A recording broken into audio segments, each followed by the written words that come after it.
We now learn the idea of a limit. The definition of a limit is quite rigorous, and I refer you to the textbook for that. But informally, what is the concept of a limit? Well, let me put it this way. So, limit is defined for a function at a specific point. So, I want to say that we say that f has a limit L as limit L at some specific x value, x is equal to a. Now this a could be some number like 2 or 3 or -5, something like that. So we want to talk about the limit of f as at some x value, and notice that this x value need not be in the domain of the function, and a lot of times it won't be. At some x value, if f of x approaches L. So notice L is our y value. L is on the y-axis. F of x approaches this height L as x approaches a.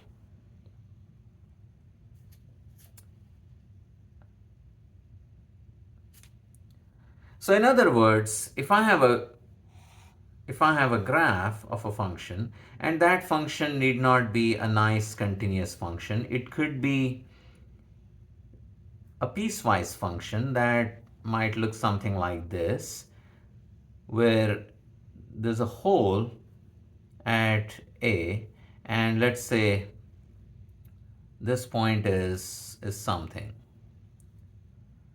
and let's also say that this height is L, and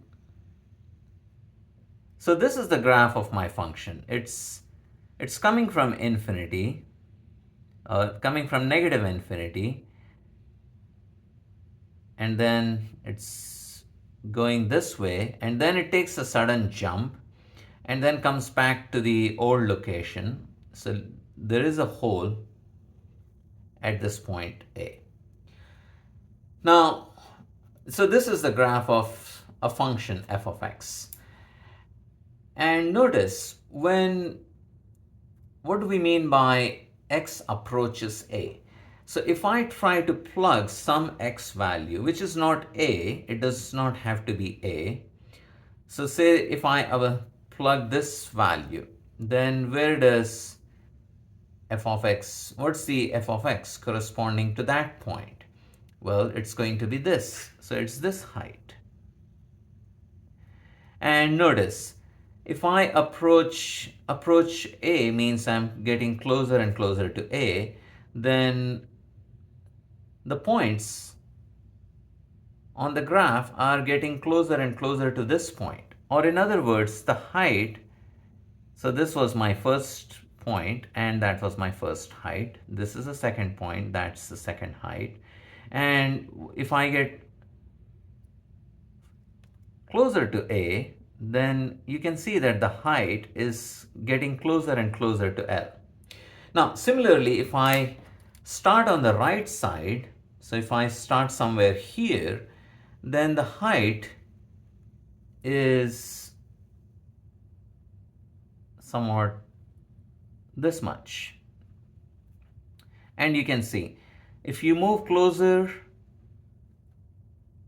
in this particular example, you can see that as you get closer and closer to A from both directions, you can see that the heights are getting closer and closer to L.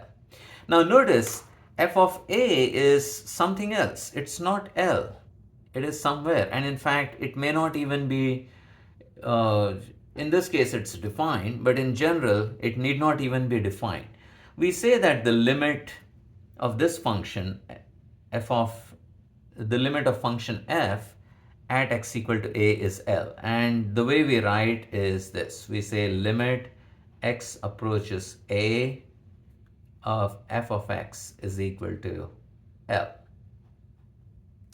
Now let's look at a particular example. So let's say I have a graph where it's pretty much straight line, and let's say for some value of x, say x is equal to 5, there is a hole,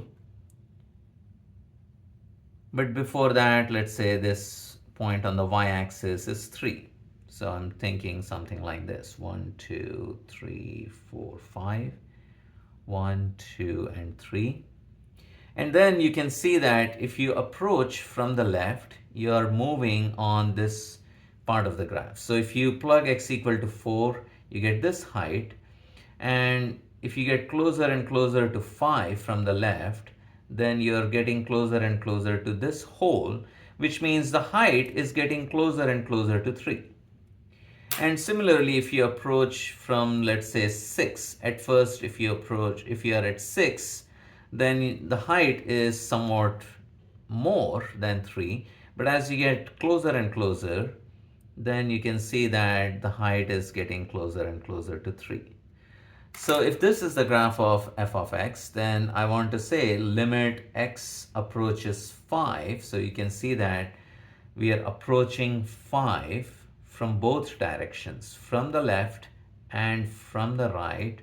Then we approach this hole from both left and right directions. So we write limit x approaches 5 of the function f of x is equal to, and what is the height of that hole? So it's 3.